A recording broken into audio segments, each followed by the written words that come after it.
I think I said this morning that inoculation is probably the thing that if I were, to say take home one thing and do it from a growing perspective, it has the biggest bang for your buck, least cost, least effort. It would be inoculation. I talked about the, establishing good gut flora, good gut health at birth. Conceptually, if you understand that germination is birth effectively for a plant. There are any number of inoculants out there on the market. There are any number of techniques that can be utilized to create your own inoculants. I like to think I'm fairly agnostic about what you do. The point is the result. The point is to establish a dynamic where those that broad spectrum of species symbiotically are established and they're working.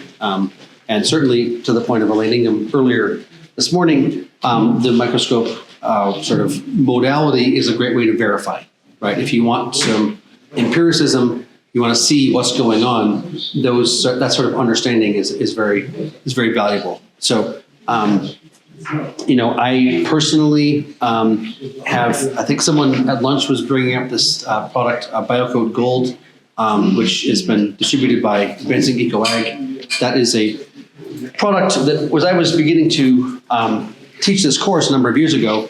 I was saying, it would be really nice if we had a one-size-fits-all mix of broad-spectrum bacterial fungal inoculants. And I've been, as I think I said earlier, in some collaboration with John Kemp behind the scenes for many years. And so that BioCode Gold was the thing we came up with to try to be like a one-size-fits-all thing. So I'm not saying it's the best thing on the market. I'm saying it's an example of a thing that you could purchase. In that case, I'll just use that as an example. Again, this is not what I'm recommending. This is just an example of what you're looking for. I believe it has at least 12 different families of fungi in it, and I think more than 25 different families of bacteria in it. It's a broad spectrum of families and species of bacteria and fungi. And we're really looking to try to get that into the seed coat, onto the seed as a seed germinates. I'll say an example of harvesting inoculants would be making your own inoculants. So I'll just stop. So if you were to take like a powdered inoculant like that, the basic technique for using it is very simple. So that would be, maybe an ounce of an inoculant like that will be $5 and be good for 50 pounds of seed, not wheat seed, but like lettuce seed, right? 50 pounds of lettuce seed is a decent amount. So you don't need a lot of, an ounce of this inoculant is sufficient to, establish gut flora, healthy gut flora on 50 pounds of lettuce seed or carrot seed or whatever. It doesn't take many of these spores present in the environment to establish and then reproduce to have that dynamic occur. And the way this would work is you would take if you have a packet of seed, just say you bought seed, which you shouldn't do, but most people do. You open up your packet of seed, you take a little pinch of that inoculant out of the packet, you put it into your seed packet, you close the seed packet, you shake it up, and you're done. So $5, 50 pounds of seed, 15 seconds of effort, right? From a logistical standpoint, it's not a bunch of work. It's not a bunch of cost. It's not a bunch of time. It can be very simple. So I want to just convey this concept of the logistics of accomplishing this are not a lot of effort. That would be an example of something you could purchase and how you would do it. If you are, wanting to work with your indigenous microbiome, indigenous area, soil dynamics, it's certainly more difficult in an area like this, although actually this immediate area, probably not quite so hard because you do have water running down here pretty close. But there's this technique called indigenous microorganisms, IMOs, where you basically, I say, are obliged to go for a walk. Bring along with you a bag or a bucket. If you've got a dog or a spouse, you want to bring them along too, feel free. But what you do is you basically are trying to hit as many microclimates as possible. So where I come from, we've got streams and we've got swamps and we've got forests and we've got meadows and we've got fields and field edges. And And so you're basically looking for plants that have shiny leaves. So maybe this is an opportunity for a quick tangent, which will save me the hassle of talking about it tomorrow. But anybody ever grown zucchini? Yeah. How was that funny? I'm not sure what that was. What's that? It's funny. Okay. You're just in a good mood. Like, that was not usually a laugh line. You ever grown zucchini? Yeah. I don't know where he's going, but it's good. He's going somewhere. We can grow years. That's how everybody grows zucchini. Okay. If you don't grow it, you still end up with $50,000. Lots of the post office for them. I see. All right. Fair enough. Yes. Okay. I get it. So in my experience with zucchini, when you're starting off, you put them in and they, whatever it is, for us, it's maybe the beginning of June, end of May, beginning of June when the frost is gone. So you can put them in. So we'll say it's middle June, end of June. They're starting to look pretty good. They're good looking plants. They're growing well. They got nice shiny leaves. They got that sheen on them. You know what that looks like? That sheen. You don't know what it means exactly. They may know what the sheen is on a leaf. Ooh. Fat. Exactly. Wax. Right. So plants do this interesting thing.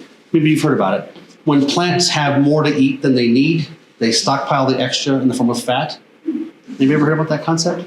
No, you heard of that concept? Usually plants do it. That was a laugh line, but nobody laughed. What's that? You're like, we do that. Exactly. When you have too much to eat and you don't use it all, you stockpile it in the form of fat, right? So a plant that is well fed, that has plenty of food to eat, is fat and happy, has a shiny leaf. So you can see when you look out at the broccoli or whatever, and they have a sheen on their leaf, they're doing well. Maybe we've seen cows, when they've got a sheen on their coat, they're fat and happy, they're looking good. You glance over at them and they're doing fine. You don't really need to worry about them very much. Versus a cow that's got a dull colored coat, right? The sheen is gone, or a child. If you've got children or something, maybe you've seen other people's children. Like if they have a glint in their eye, if they've got a shine in their hair, like they're doing well, they're vibrant and they're vital. What I've seen happen with zucchini is, after they start generally to have babies, make fruit, oftentimes they'll start to get kind of hot. Maybe it'll dry out a little bit. You'll see that sheen will go away. Ever seen that sheen dissipate? Right? You know what that is? They don't have enough to eat. And so they start eating up their fat reserves. So when they're not being fed sufficiently, they use up their fat reserves. Like the cow that had a shiny coat, looks fat and happy, versus the cow with a dull coat, that zucchini plant lost its conformation. It's not happy and healthy anymore. And usually what happens after, which oftentimes just happens because it got hot and the soil dried out. And when the soil dried out, the microbes were dead and the plant wasn't being fed anymore, which is why it was eating up its fat reserves. And people think, oh, just a little bit, it'll toughen them up, right? Actually, anybody ever been around a pregnant person? Yeah. Or been pregnant themselves, perhaps? Right? Let's say you don't get fed for a week and you're pregnant. Or just even, a day and a half. A few hours. Or even a few hours for that matter. Right? I mean, if you think about a plant, it's making babies. A zucchini plant is kicking out babies on a regular basis. That takes work. That takes food. And there's this thing with humans, people may have heard about, like, if you don't get fed well enough when you're pregnant, your body takes the nutrients out of your bones to feed your baby. Anybody heard about this one? Yeah. In the olden days, they say you lose a tooth for every baby. Yeah, exactly. Right. So this is what happens. Nature thinks it's more important to feed the baby than to feed the mother. And so nature will suck the life force out of the mother to feed the baby. And so what's happening is that zucchini plant is sucking the life force out of its body to feed its baby because it's not being fed, because the soil dried out. And then when that leaf turns from shiny green to just green, then to not so green, but a little bit of, brownish and then to white, that's a flesh-eating fungus, right? That's powdery mildew. That's is close to dead. That's foundationally because the soil dried out and the microbes stopped functioning and the plant stopped being fed. So just a point. We'll get back to that tomorrow when we're talking about in-season monitoring and management. But the point is, if you go into nature and you see plants that have shiny leaves, they're fat and happy. And if they're fat and happy, that means they're being fed well, If they're being fed well and no one's adding fertilizer, that means they've got a well-established gut flora. That all make sense? So, indigenous microorganisms says, if you want to, source a broad spectrum of indigenous microbes from your ecosystem, you're going to be going around looking for dynamics where the microbiome is healthy and then harvesting that microbiome. So you're going to look for trees, oaks or maples or whatever you guys have around here. You got aspens or No oaks and maples. you don't have oaks and maples. No. You've got, I don't know, do you have burdock? Do you have everything, not just trees, everything. We're looking for skunk cabbage. We're looking for dandelion. We're looking for raspberries. I mean, what are all the plants that are endemic? Different families, different, we want to go to as many microclimates as possible. You want to hit a swampy, wet area. You want to hit a stream. You want to hit a field. You want to hit field edges. When pigweed's looking really sexy, right? Are you collecting the leaf then or the soil at the plant? So depends on whether you're looking to establish good microbiome in the soil or the leaf. So if you're looking to establish good microbiome on the root, on the seed, you're going to be harvesting the soil. So this would be the first thing you would do when you're out there is, so you're going for your walk, you've got your bag, you've got your spouse, your dog, whatever it is, and you're out there looking for plants that have shiny leaves, and you're looking for all kinds of plants, everything. And anybody's got a shiny leaf, different microclimates, you're going to go down, you're going to reach your hand down and pick up a handful of soil and stick it in your bag. And when you've hit as many microclimates as possible, you go back home, you take that bag of soil, you stick it in a bucket, you add water, ideally not chlorinated water, and stir it up. And you stir it up, and those microbes that were in the soil are now standing in suspension. So you got your seeds. If you're starting seeds, you put your seeds in the row, or you put them in your seedling tray, and then you just water them with that water. And you functionally harvested microbes from your environment that are broad spectrum of multiple kingdoms and multiple families, and you've introduced them to your growing area. So I said, one way to do this is you take the powder that you buy in a jar and you put it in the seed packet. Another way to do it is you go out and you harvest things from your local bioregion. There's all kinds of things in between that, right? There's all kinds of ferments you can do and teas and bubbling. And there's a million different things you can do. So I'm not going to judgmentally say this is good, this is bad, this is right, this is wrong, but this is maybe give you some spectrum of the kind of opportunities that are there to work with. If you're going to be trying to establish a good foliar inoculant, so there are people that live on the surface of leaves too, not just people who live on the surface of roots, then you would do the exact same process, except you would take the leaves off the plants and put them in your bag and then put them in a bucket and then add water and stir them up, and then you can spray them on the leaf surface. Mm-hmm. Yeah. So that's inoculation. It's quite simple. It shouldn't need to happen many times. If you are, working in the soil, if you're planting seeds in the ground, ideally, if you're managing the soil well, you reestablish microbiology once, and then it's there. It's not like you need to keep adding microbes all the time, right? Certain people recommend regular applications of microbes. They also happen to be people that sell products. So from a foundational standpoint, if you're doing it well, it's like the minerals. Once they're there, until you abuse the environment, they shouldn't go anywhere. Yes, do you have a question?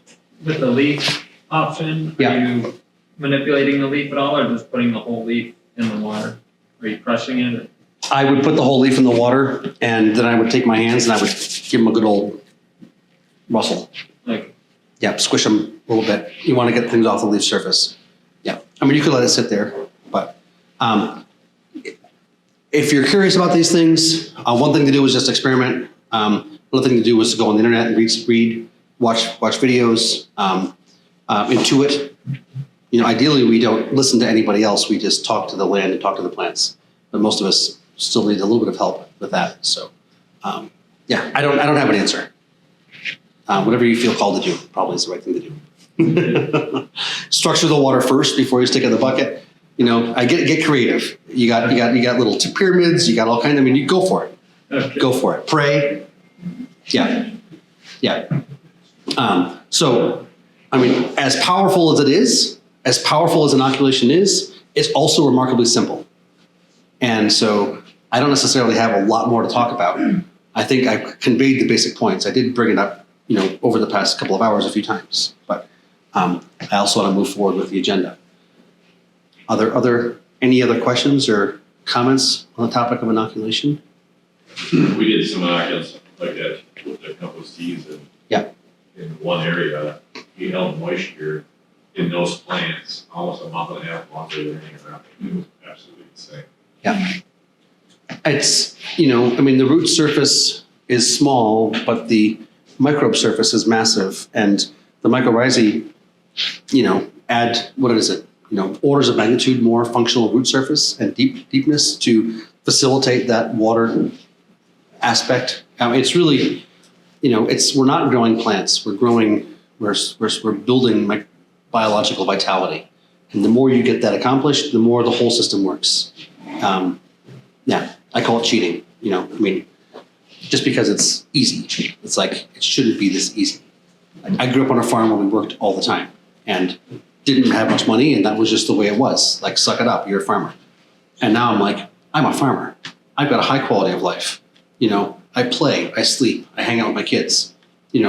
It's fun to be outside in the field doing stuff because we're together doing stuff, but it's not stressful. It's not like you have to. It's just you want to because it's actually pleasurable. I just have one question. Sorry, with the rock dust, the sea salts, and inoculants and everything, are you seeing where you're turning on the microbes and the fungi well enough that you're seeing weed suppression shut off? Weed suppression turns on. Yes. Yes. Turns on, yes. Yes. We haven't talked about weeds. It was one of the questions. I can discuss it now. So weeds, I think we talked about a couple of different families of weeds, but where I live, at least growing up, things like pigweed and lamb's quarter and things like that were like, I'm not sure you guys have galansoga. We definitely had quackgrass, which is a rhizome thing, and we had the wild morning glory for sure. Dandelions, we've got some docks and thistles and things like that. It was, I don't remember how many years ago it was, but when I grew carrots, and I maybe let's call it a 100-foot bed. Maybe had 4 beds, each 4 feet wide, each with 4 rows of carrots in it. 4 of them, what is that? That's 1,600 row feet of carrots. And I was harvesting them, and I realized that I had only weeded them once, and it was like 15 minutes of weeding. And I was like, wait a minute, because when I was a kid, weeding carrots was like the penalty of penalties. It was like the worst of all days because the carrots, they just take their damn time. And the pigweed does not. And if you don't get the pigweed when it's like just germinating, like 3 days later, it's 3 times as tall as the carrots. And you're basically pulling out the forest to leave the undergrowth. And you go really slow, and a 100-foot bed of carrots just takes forever. I'm not sure if anybody else has ever had this experience with carrots, but like that was like just my baseline for what it was like to grow carrots. And you pull a bunch of them out, and the yields are low. And that year when I grew those carrots, and I had, there was a pigweed there, and a pigweed there, and a pigweed there, and I just went and pulled them. And it was just like walking through up and down 15 minutes, and that was it. That was my only weeding. It was when this whole thing really clicked for me about the weed pressure and crop production. And so there's a really important point here, which has to do with the microbiome of the soil. And this, again, is from Elaine Ingham. People may be familiar with this concept about fungal dominance and bacterial dominance. But the basic point is that what we call crops, in many cases, in most cases, like the food plants, the annual food plants, function most well in a soil that has a relatively balanced bacterial and fungal ratio. And the things that we call weeds, in many cases, function more well in a soil that is much more bacterially dominant. So if the bacteria are high in the soil, that's an environment where weeds grow well. As the fungi get higher in the soil, that's an environment where the crops grow more well. So people may have heard about weeds being good for you. Weeds are nutritious. Anybody heard about this Lamb's quarter is good for you, more nutritious than spinach, things like that. So what I say is, if nature's producing lamb's quarter and the spinach is losing out, then anybody with a whit of common sense would harvest the lamb's quarter and eat that, right? If nature's producing spinach and the lamb's quarter is sucking wind, then people with common sense would eat the spinach. Like whatever has vitality and vigor is healthy, and whatever is growing slowly and poorly does not. Like, is that too much common sense? Because that's the kind of thing that took me about 25 years of farming to come to terms with. Like when I'm growing vegetables and the insects and diseases are attacking the lamb's quarter, and they're not attacking my insects, that's because the insects are taking out the weak plants because the environmental conditions are such that the lamb's quarter is not getting their needs met. And so this is one of those points about tillage, because tillage is a key piece in this process. The act of disturbing the soil is an act of shifting the microbial dynamic towards bacterial dominance. When you, like I said, I think I said earlier, if you would like to, in 15 minutes, feel confident that you've been responsible for the genocide of billions of organisms, take this tiller out for a quick spin, right? Take a tiller out. Maybe I'll use a metaphor. I've got a metaphor I've developed for this one. Maybe not everybody here has been to New York City, but maybe they've been to some relatively large city that has, tall buildings on both sides of the road. And maybe the road is, we'll call it, what's that one with the big in New York City with the big screens on it? Times Square. Times Square. What's the main drag that's on? Can't remember what it's called. Whatever. Fifth Avenue. We'll just say Fifth Avenue. Some big famous road on some big city. They got skyscrapers on both sides. Like, just take a rototiller. Say that road is 50 feet wide. So take a rototiller that's 50 feet wide and it's going to till 4 feet deep. And we're going to run down that road. We're just going to till up the road. Like, what you're going to do is you're going to shred the infrastructure that all those little organisms and all their little boxes use to stay alive, right? The water mains, the sewer mains, electricity, gas, internet, right? If you take that tiller down the road 4 feet deep, you're going to shred that infrastructure. What's going to happen to all those little organisms and all the little boxes that live there? You're not going to actually kill them. I mean, a few of them are going to be in the street, they're going to get killed. But most of them are not going to get killed by that tiller. But the ability for that ecosystem to maintain that population density is going to crash, right? There's no way that many people can live in that proximity to each other when their infrastructure for getting fed, getting water, getting everything clean and organized, getting information is broken. So the act of tilling up the soil basically shreds the infrastructure of all the people that are living in it to stay alive, and ends up being a mass die-off. So, like, the actual tines of the tiller are not killing the microbes per se. Right? Maybe a couple of them are being killed, but the ability for them to breathe, to be fed, etc., dramatically decreases, and so there's a mass die-off that occurs. All of them, bacteria, fungi, etc., boom, they crash. And then, guess who comes back first? Bacteria come back first. What families of plants are the ones that do well in a bacterially dominant ecosystem? Weeds. Weeds are nature's way of keeping herself covered. Right? She's all set. Like, some disturbance happens, she's got them ready to go. She's like, I like to keep myself covered.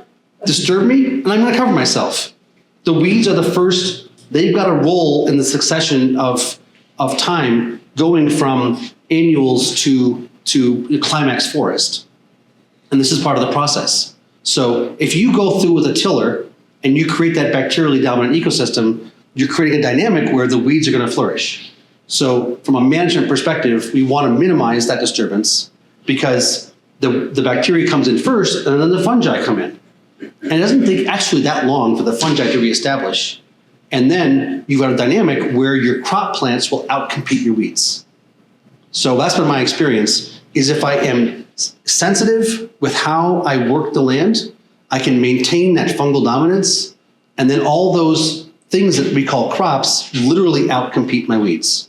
So when I'm preparing my 4-foot wide beds for salad greens, and I do a very shallow till, and I come through and I broadcast those greens, and I rake them in, and I water them in 36 hours, 48 hours, they're up, they're germinated. 2.5, 3.5 weeks later, I come through to pick. After I've picked, because this is a bed, this is like a mat. It's a mat. We're talking $100,000 of crop per acre per planting. Like, it's a mat of salad greens. It's not rows of salad greens. It's a mat of salad greens. I come through with my scissors. I cut them. Then I see the weeds.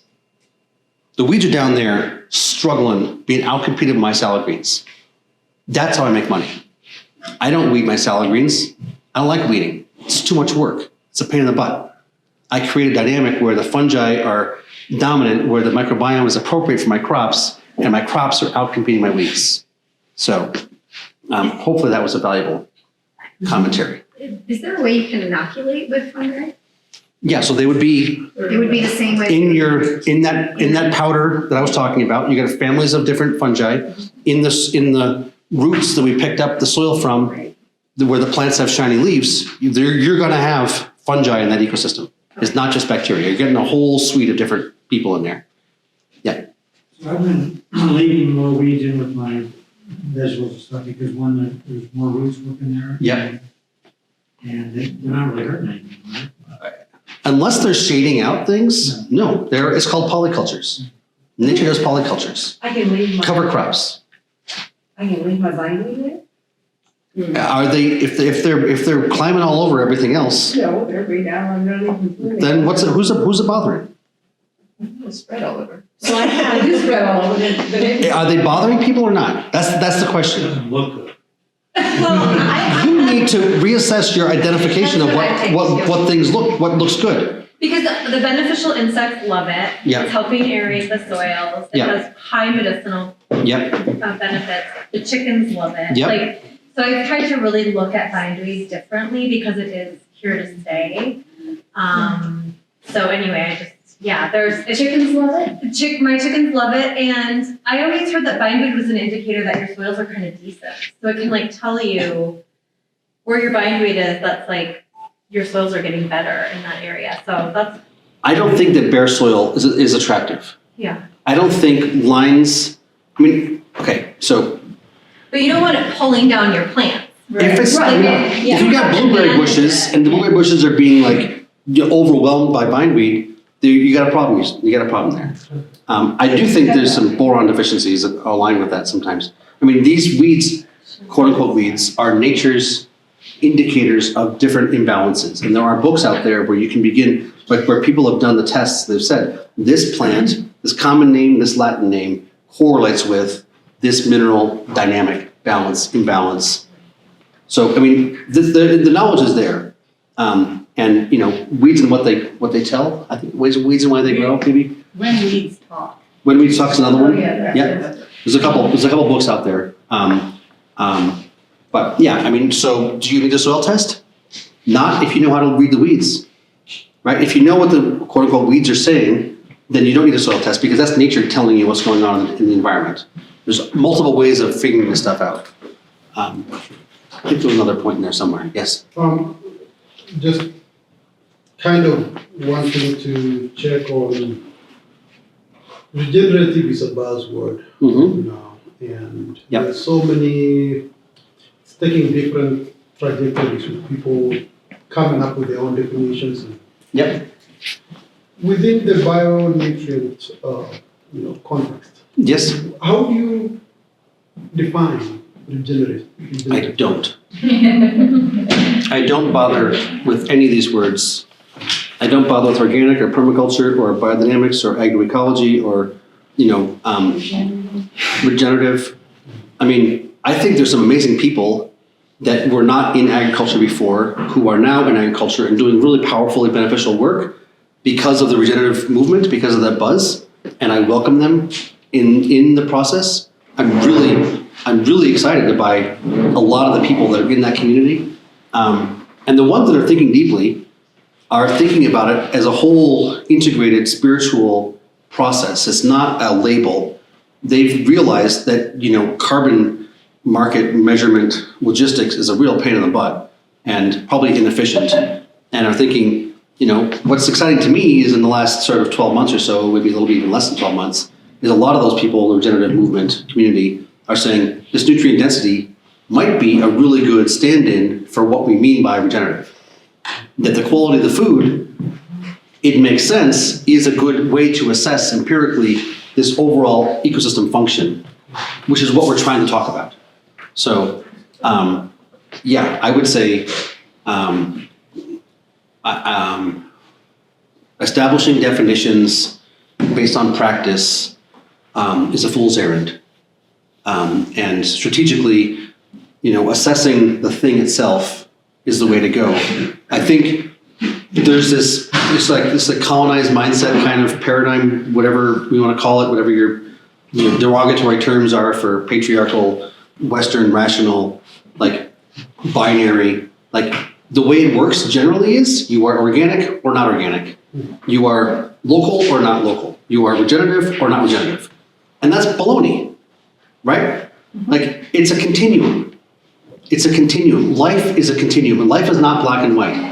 It's not like you're sick or healthy. You're 20% vitality or 40% vitality or 80% vitality, right? You know how this works? The issue is this concept of a certification which says you either are or are not. In my mind, that's the wrong thought at the beginning of this definition certification mindset. And so we have to shift it to a continuum definition. And that's where being able to assess in real time that 20 or 40 or 80 out of 100 comes in. And one thing I say sometimes is, would you like to have a direct communication with the divine, or would you like to have a priest of some sort telling you what the divine has to tell you? Would you like to test the carrot yourself, or would you like to trust a certification and labeling system? In my mindset, I'd rather know directly about the nature of that carrot than trust what somebody else says about that carrot. Maybe that's just me, and I'm an independent person. I don't like to fit into boxes, but I think these bureaucracies of labeling and certification are inherently limited, but we have this dominant cultural paradigm which is looking for these ways to market and profit and things like that. So, I'm actually very heartened by the depth of the conversation in the regenerative community, which in my experience is actually moving pretty rapidly forward. And I don't necessarily see that happening in the biodynamic community or the organic community. I feel like the organic people are sort of pushing back against how it's all been perverted. But Elliot Coleman, whose name some people may know of, gave a keynote speech at our local organic farming conference, and I think it was the mid-90s, maybe 95, 96. And he's like, all right, it's a word that people know, time to move on. Right? Everybody's trying to glom onto it. Companies are trying to glom onto it. People who are not from the culture that it came from are trying to appropriate it. Time to move on to a different word. So I've tried to, with nutrient density, not have a definition or certification or label and keep it as nebulous as possible for as long as possible, because as soon as you get people trying to control it, I think you start to lose a lot of the value. All right, yes. Back to the bindweed. I've noticed that it's a plant that likes to appear when things are stressed, hot, dry conditions, and bindweed's going to sprout and take off and go. Mm-hmm. But it's also highly susceptible to powdery mildew when it starts getting stressed. But as long as it's under canopy, I don't see how that it's really hurt anything. And it is trying to reduce compaction. If you've got bare soil and it's covering bare soil, then who the hell are you? There's a way in which it's doing your work for you. If you go tear it out and then compost over that or whatever. Why are you trying to get rid of if you didn't have the soil covered, it's nature trying to keep herself covered.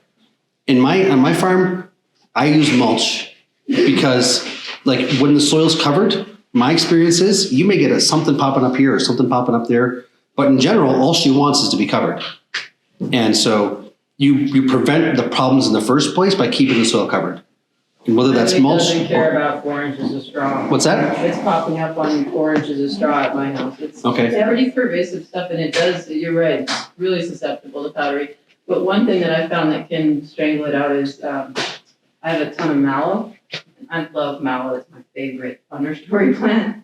You mean common mallow? Yeah, just those, it Right. reseeds itself, it's got little white flowers, it's edible, it's fantastic, beautiful plant, it's always happy and healthy in the worst conditions, and it just, Yeah. it's the one thing that can kind of help. Deep taproot.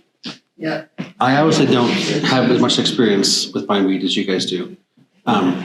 You guys have a good experience with Like it. Bionutrient Food I think in general, the rhizome plants, I'm not sure where I got this from, but I'm fairly certain there's boron deficiencies is somewhere at the root of it. So I said this morning, I'll say it again now. I'm fairly certain that if you address boron deficiencies, which is part to do with the calcium availability, that is going to be going away. Okay. This test and mine both suggested boron. Yeah, I'm pretty sure that's what the books say about mineral patterns. Yeah. Do you use ruminants at all to address either weed or soil health and integrity in general? So as I said about the organic farming certification logistics, my ruminants are not on my cropland because logistically I'm not allowed to.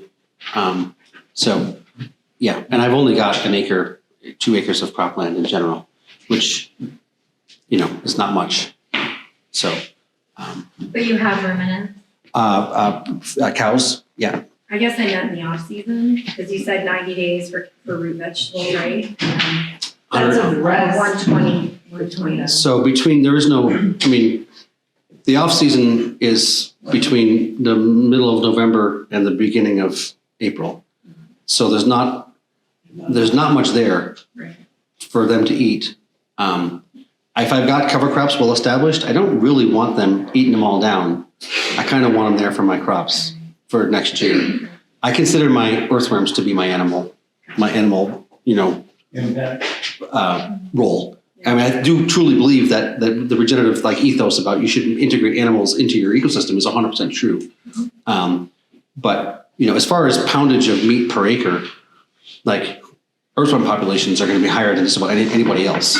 So they aren't necessarily always considered to be an animal, or the amount of animal meat and the amount of animal manure per acre, they're not considered. But in my experience in a well-functioning soil, there's a whole bunch of them. And like I said, about the 20 tons of earthworm castings per acre, that's way more than I'm going to get from cows. But I think context too, like a market garden versus. Yes, versus 2,000 acres of wheat field. Yeah. Yeah. Right. Yeah. I think that's a great Context. for them. Also a regenerative principle, context. Yeah. Yes. I'm curious as to what your agricultural zone is. 5? What was the question? Zone? What zone are we in? 15 below is what we get down to. 15 below. We're zone. 4, 8, Yeah. 3, Depends. yeah. Yeah. Great. I think we're heading towards 6. We were 4. Certainly parts of Massachusetts are now 6 and never used to be. Right. So, all right. So moving along, seed. I want to move on to seed because time is passing. So as I said, inoculants are going to be your topic, which is probably your biggest bang for your buck for the least effort and really simple to do it once and get it in there and not have to worry about it. Seed is probably your topic, which is your biggest bang for your buck and your greatest effort, or at least time. So seed quality, I think, is one of those factors that is really not much discussed, but has profound impact.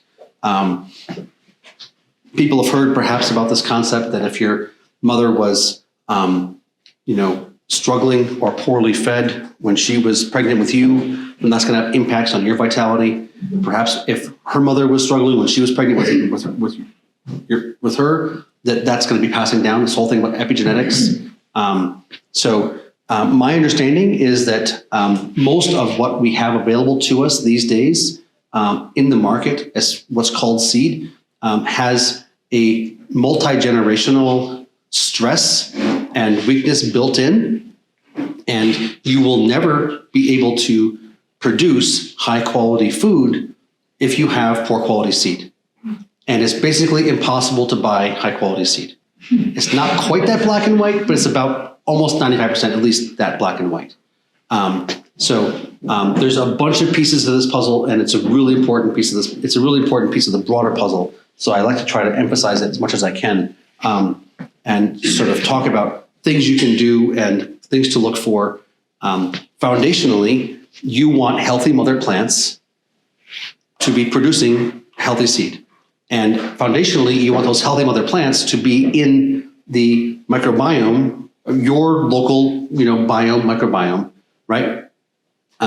If you were to move to, India and live there, and you had a child that was born in India, that child would have, would modulate and evolve to that ecosystem. Even though you are not Indian origin, your child would modulate and be biochemically and, dynamically, tuned into that ecosystem. So epigenetics, exactly. So in our context, I live in Massachusetts. Most of the good seed is grown in Oregon. Like, it's different, right? I mean, Eastern Oregon is a different environment than Central Massachusetts. And seeds that do well, that grow well in Oregon, well or not well, you bring them into Massachusetts, and it's going to take them a little while to adapt. So that's one piece. In my experience, I've done this experiment. I'll just sort of walk you through this experiment. It's really, really simple. I did this with arugula. So there's two pieces. One is the experiment, and one is if you're actually going to be buying it. So the experiment was to take, I bought 2 pounds of arugula seed, and I planted 1 pound and grew it out. And I'm a farmer. I grow arugula. I make lots of money on arugula. Harvested it 3 or 4 times, and then just let it go. Didn't touch it. Didn't bother it. Just didn't bother it. That plant, cut it 3 or 4 times. It went to seed. The seeds filled.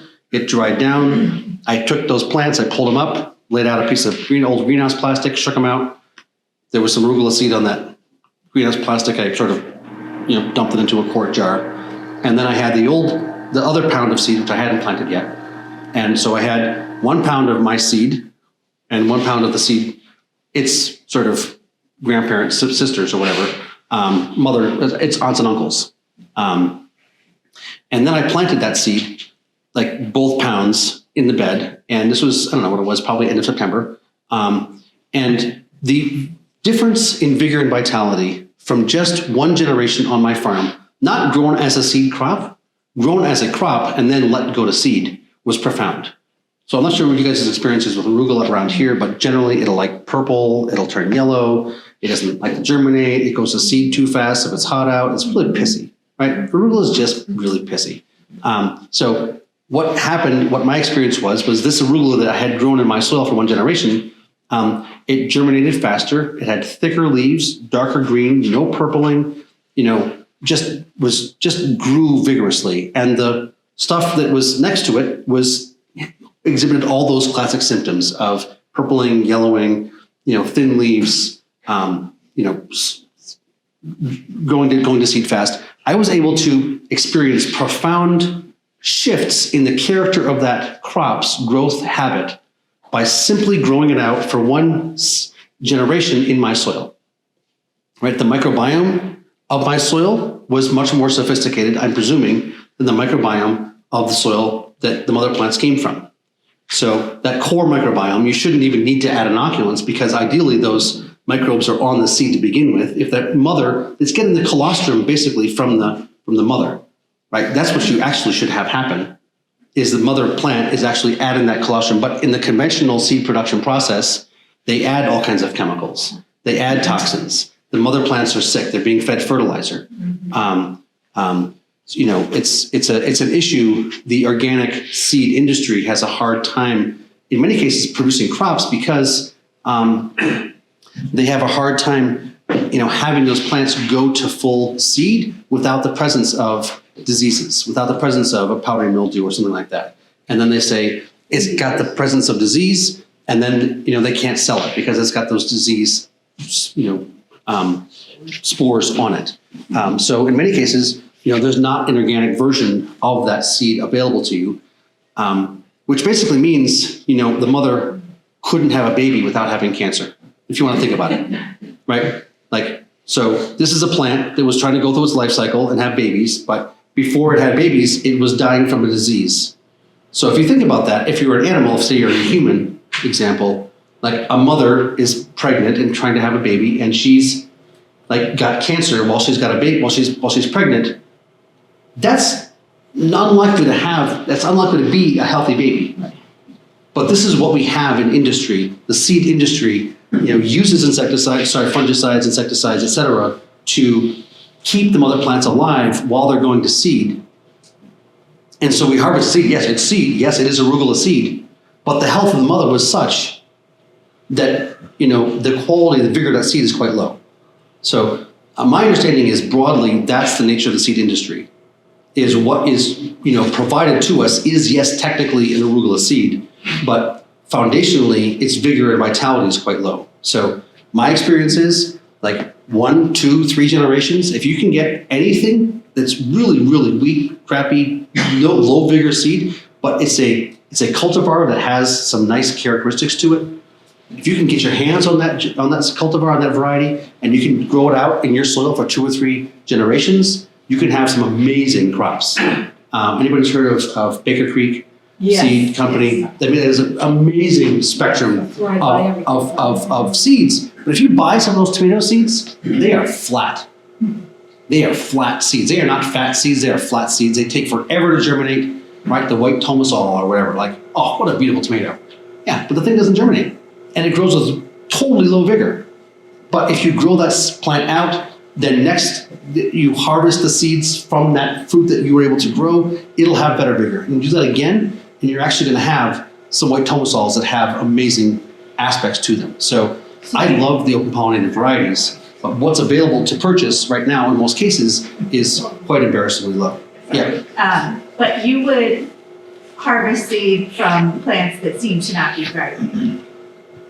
If I want the genetics, If I want that variety, Yeah. I say, look, you've had 18 generations of trauma, and I'm going to understand that and appreciate that and not judge you for it, but see that you have an inherent nature which is compelling and work with you, because it takes very little time to bring the vigor back to all these varieties. And in many cases, these open pollinated varieties, were selected for qualities that are relevant, like flavor, right? Like nutritional value, right? These varieties were selected because people were eating them and they liked them.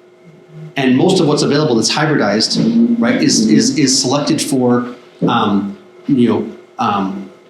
mass production characteristics.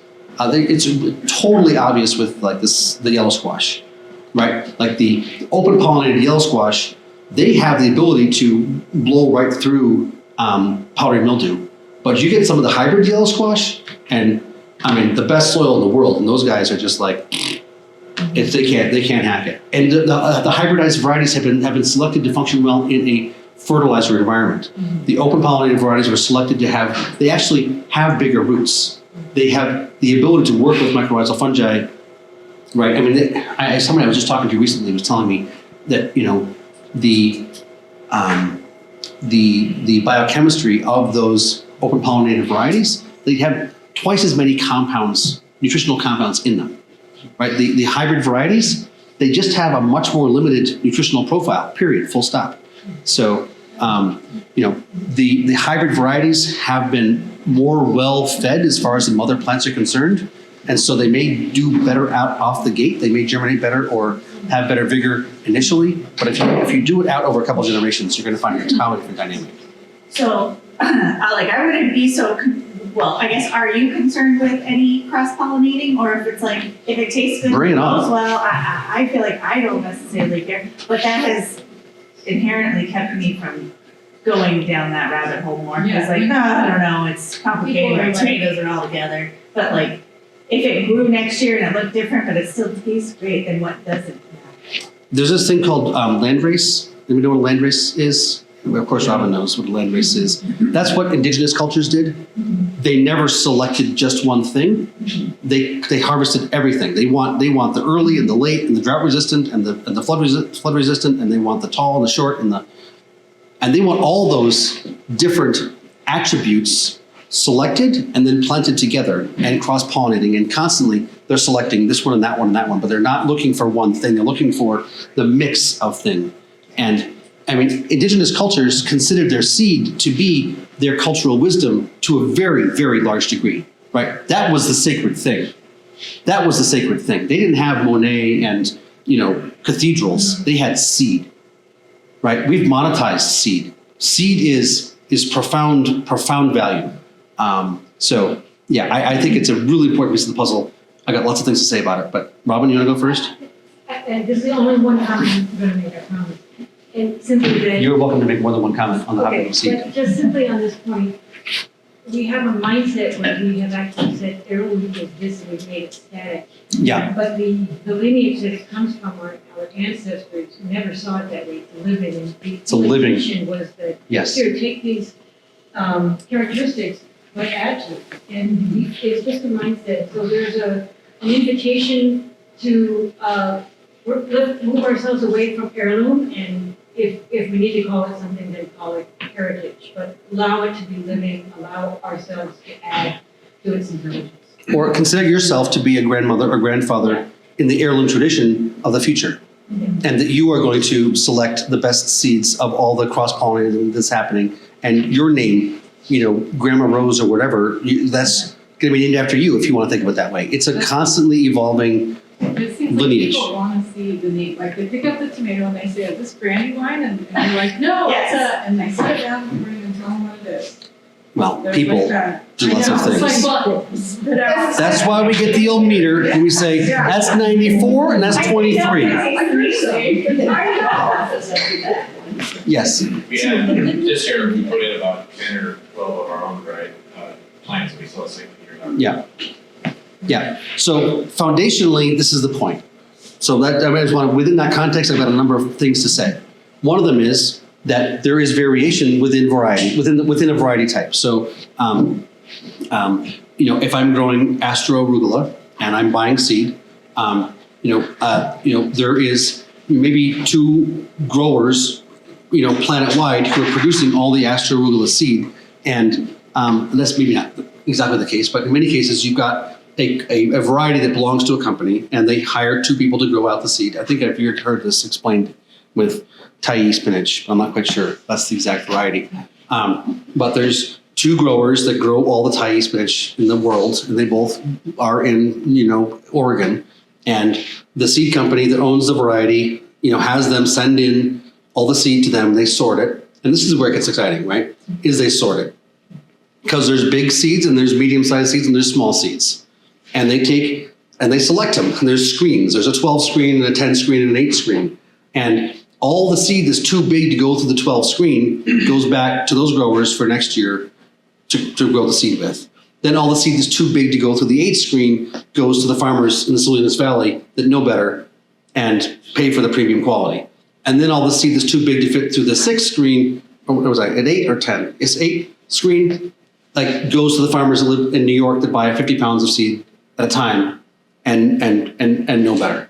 And then finally, everything else that fits is too big to fit through a 6 screen and will germinate at, whatever, 90%, goes to what's called a packet trade. So the packet trade is all the companies right? It's just two growers on the whole planet that grew all the seed. It got amalgamated, it's been sorted, it's been selected. A is gone, B is gone, C is gone, F won't germinate, D is what you have to choose from with Johnny's and High Mowing and Fedco, and I don't know who your companies are out here, but that's what you have available to you in the packet trade. This is the way the industry works. Full stop, end of conversation. So what you can do is you can call them up, and this is where citizen, activism, democracy, whatever works, squeaky wheel, whatever your metaphor is. I do this. It's a very uncomfortable process, emotionally, psychologically. You call them up and you say, I'm looking for Astro arugula, Johnny's, whoever it is. Do you have a seed count on Astro, and they know what you're talking about. They click. Oh yeah, it's 250,000 seeds per pound. Thank you very much. Hang on. Then you call High Mowing. You say, High Mowing, do you have a seed count on Astro arugula? Yeah, click. 275,000 seeds per pound. Thank you very much. Hang on. Fedco, do you have a seed count on Astro? 300,000 seeds per pound. Okay, I got 250, 275, 300,000. I call Johnny's back because the fewer seeds per pound means the biggest seeds. And there's a real nice connection between seed size and seed vigor and vitality and pest and disease resistance, etc. You can do this with tomatoes. If you get a packet of tomato seed, and you can look at them on your hand, there's some that are fat and some that are flat. Everybody know that? Ever noticed the fat seed and the flat seed? You take all the fat ones and you plant them over here. You take the flat ones and you plant them over here. These are the ones that germinate between day 5 and 7. These are the ones that germinate between day 12 and 15. You keep them separate. You transplant them out into the field. These are the ones that are vigorous and are not susceptible to disease and produce 5, 10, 15 pounds of fruit per plant. These are the ones that succumb to disease and maybe squish out 2 or 3 fruits before they die. Like, you can totally predict the vigor of the plant based on the nature of the seed. Right? All the management practices, you inoculate, you do the mineral balancing, blah, blah, blah, blah, blah. If you start with junk seed, right, all bets are off. You will never get vigor, vitality of a decent caliber if you have poor quality seed. So, and this is a really important piece of the puzzle, and I don't hear many people talking about it, but I like to talk about it because I think it's so important. Again, the economic incentive for those who know better to tell you is about 0, right? The company who's selling you seed that grew not in your bioregion of low caliber, right, does not want you to know that if you save seed in your bioregion, it'll do better than the stuff that they're selling you. Like, they have no reason for you to know that. So in many cases, the things we're taught, the things we're told to do have to do with somebody making money off of that thing you're taught to do. Potting soil, starting seeds inside, lights, all this stuff. What does nature do? Anybody ever had a tomato volunteer in the garden around June 1st, 15th? You start your tomatoes inside April, whatever, 1st, 15th, right? You transplant them in. You know, nature's like, you put them in June 1st. Nature's like, I'm going to wait till the 15th to germinate, right? It's like, come on, you got like, whatever, an unhealthy looking seedling, but you don't know what healthy looking seedlings look like, so it looks like a big seedling. And nature's got this little thing that just popped up, 2 little leaves, and you're like, oh my God, it's never going to make it. But you just do an experiment, you just let it be. You know, middle of August, which one is 10 feet wide with fruit from bottom to top with totally green leaves? And which one is diseased and about to die with a couple fruits being squished out? Anybody ever had this experience? Yeah. Once, twice, 5 times, We 10? have 2 1-gallon plants that we bought this year in the garden, and the volunteers that were this tall when we put them in have completely covered them over and are just spilling fruit all over them while they're doing nothing. So what do they say about, hitting your head against the wall over and over again and it keeps on hurting and you do it again? Something about insanity? Like, if nature is showing you how easy it is, which is basically let the seeds germinate when they feel like it and where they felt like it and don't bother them, and you get way more production, then why do we insist on buying potting soil, buying pots, buying seeds, buying lights, having hoop houses, starting things early? Like, we think we're doing better, and data, life is telling us we're not, and we keep doing it. Anybody? Over and over again? Keep doing what? No, okay, we don't want to talk about that. What about the very short season you're dealing with here? I mean, isn't there something? I don't know. Short season. The tomatoes don't care. Tomatoes, you would consider to be a warm weather crop. Yeah. A long season warm weather crop. And yet, and the Johnny's catalog tells you it's a 90-day tomato. It's an 85-day tomato. One thing that animals have different than plants, like we have all kinds of things that are similar. One thing we have different is we have a pituitary gland and they don't. What does a pituitary gland do? It regulates your speed of growth. So plants' speed of growth is determined by environmental conditions. if the conditions are optimal, plants can grow really fast. Anybody ever transplanted in a zucchini seedling or 10 and then had a row that was like longer than that space, and so they put a few seeds in at the end of the row? Anybody ever done that? They transplanted in some seedlings of a zucchini or summer squash, and then you put seeds in a month later. Do you see a difference? Usually the ones you seeded are winning, right? They're 3 weeks younger, right? They're a month old, these are 2 months old, and the ones that are a month old are bigger. Or you do successions of broccoli. You do your early broccoli, and then you do your later broccoli, and you do your late broccoli, and they all fruit at the same time. Because that's when broccoli wants to come in, right? So in my experience, yeah, I mean, anyway, I'm getting off the topic of seed. I do want to talk about SRI, but yes, one more question. On the seed selection, so I picked some cucumbers that were like the size I wanted, but Yeah. they had the flat seeds. Mm-hmm. Do you wait till it goes full size and then select, or just take it at what you want? So if you're talking about a cucumber, you want to wait till it's ready. So I mean, not ready as in like for seed. So that Seeds were completely different. So a cucumber, the seeds are not ready when it's green. The seeds are ready when it gets big, it gets yellow, it gets orange, it stops growing, it gets hard. That's like, you don't pick it until the seeds have been matured, right? It's like a pea. Like you don't pick the peas. If you're saving for pea seed, you let them get this big, they stop, they brown up, they dry down, then you harvest them. Right? That's if you pick it before that, the seed isn't mature. So yeah, but okay, SRI.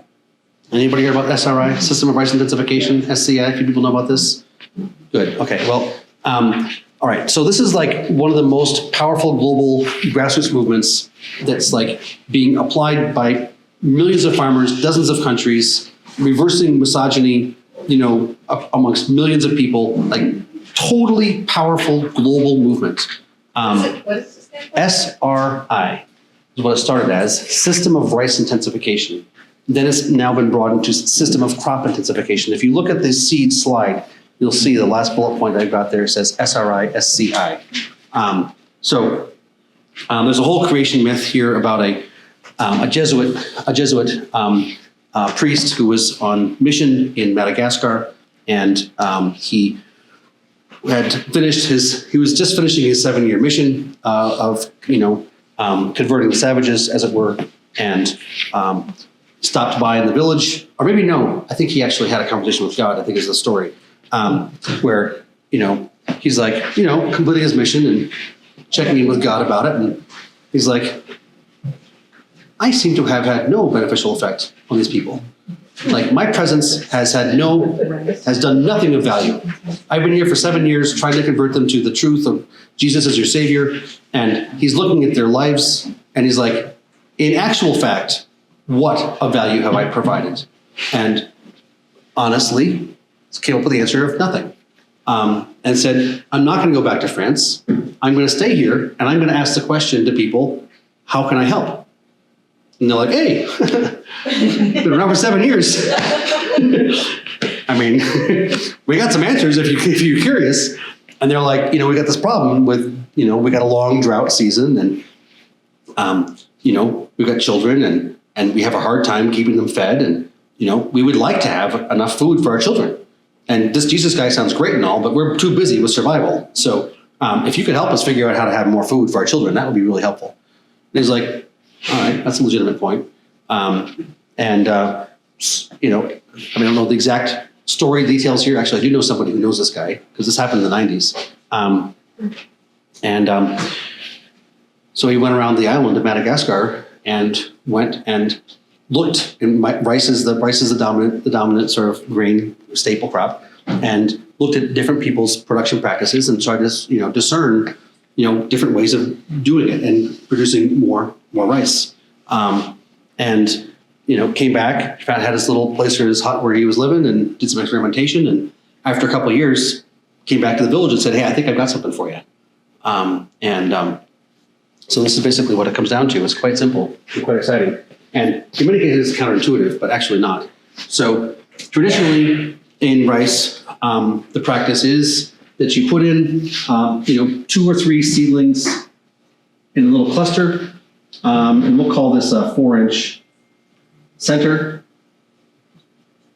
So that's a foot. So, pretty decent population density. Anybody's heard of John Jevons and biointensive mini gardening? This is the whole strategy. You want to get as many people, many plants in a small amount of space as possible. And they're put in at about 6 weeks of age. So this is reasonable, right? We know about seedlings. We start our seedlings inside. We put them in, they're about 6 weeks old. There's your square foot. Decent population density. And each one of these seedlings turns into 1 or 2 what they call tillers, which is a stem with grain on it. And that's the yield. That's the yield you get. So what this guy suggested was that you do instead this, which is 1 seedling per foot, and you put them in at 2 weeks of age. Put them in at what? 2 weeks of age. So you dramatically decrease the population density, and you put them in much younger. And what happens when you put seedlings in at this age with more space is they reach out with their roots, and they're like, looks like I got space. They grow up a little bit. They keep reaching out, like, I got space. And then they go crazy. 85, 100, 200, 300 tillers per plant. Wow. The inherent genetic potential of our plants is massive. What we normally realize is embarrassing. Right? Anybody ever heard of the How to Grow World Record Tomatoes? Ever seen that book out of Acres? You know what I'm talking about? Yeah. Right, he's got 4 plants. I think it was 1,300 pounds of fruit. Yeah. Right, that's an average of 320 pounds of fruit per plant. Right, anybody grown tomatoes? 5, 10, 15 pounds? That's 20 pounds of fruit off 1 plant. We're doing good. Right, how close do you put your tomato plants? 15 inches. I put mine 5 foot on center. Wow. 1 plant every 5 feet. That's both ways, 5 feet. What? Because they grow out and cover that. And you probably waste a lot of energy pruning them, don't you? Tomato plant wants some frickin' space. How about kale? Kale gets 3 feet on center. 3 feet on center. On my farm. Ever seen an eggplant that was 7 feet tall? Shape of a Christmas tree? Mulching and putting. Ever seen a pepper plant that you could pick a bushel of peppers off of with 1 picking? If you've never seen these things, then you never would actually give the plants the space to become that. Okay, what was the spacing for tomatoes? You said 5 feet? Mine are 5 feet on center. What do you do with the bare ground? Then they just mulch? Mulch. When I put my tomato seedlings in, it's a stressful experience every year because they're so damn small. Yeah. And I'm mulching the whole thing. You can't see, it's just like, it looks like a field of mulch. You can't see the tomatoes. I'm like, it worked last year, but I don't know if it's gonna work this year. And it's like, there's a real, I know it's true, but I don't know it's true. I doubt myself every year. But yeah, I mean, Robin? Just adding that, so for people who do, well, we should talk about dryland vegetable farming, but it is a wide thing. You take it, just make that comment. So I live in Big Sandy and we dry farm some vegetables there. Yeah. I mainly grow potatoes, winter squash, and Indian corn. And spacing is a big principle where we only get 12 inches of annual precipitation. Yeah. By planting the potatoes 3 feet apart in rows. Yeah. And the rows 3 feet apart. Yeah. And squash 3 to 6 feet apart. Yeah. With rows 9 feet apart. And then corn is 1 foot apart with rows 3 feet apart. Yeah. It allows, just like you said, sufficient space for the roots to grow out before they're competing with each other and they grow full season. Yeah. With some rain in May and June and pretty much, I was thinking, no rain, July, August, maybe some in September, but you're getting the harvest time then. You're Maybe putting fine. one corn plant every. How many ears per plant? I mean, you normalize 1 ear per plant, but they can do 4 or 5. Yeah, I mean, the reality is what we are used to is abject failure, right? Compared to what a plant's possible potential is, you're realizing like 5% of it. Really, Coleman was wrong. Elliot? I think it was, He had it, or no, who had the wrong? but John Jevons. John Martin. John Martin, 48. 48? That one. I got some issues with John Mark. We're not gonna talk about that. So what did you say for eggplant, pepper, and kale in your garden? So here's the issue. Like, I love to say I will give you no specific answer. Because it's not, Start somewhere. you gotta start with the realization that it's not me who has the answer. And so I happen to be in front of you right now, and I'm opening up a conversation, but it's not my place to say. So, I mean, as we were talking about with the minerals, it was a very uncomfortable thing because I said 3 on boron, right? Because it's all about context. So, what's the nature of the vigor of the seed you started with? If I don't know the context of the plant, then it would be, everything is dependent. I would say experiment. I would say, do what you normally do, find a corner and experiment and try 1 foot, 2 foot, 3 foot, 5 foot spacing and see what happens. I would say the seeds that germinate first of all the seeds you're planting are the ones that you're going to take extra special care of, and you never want their roots to reach a boundary. The foundational thing here, a big piece of it is the roots reaching a boundary. So, you guys know what pigweed is?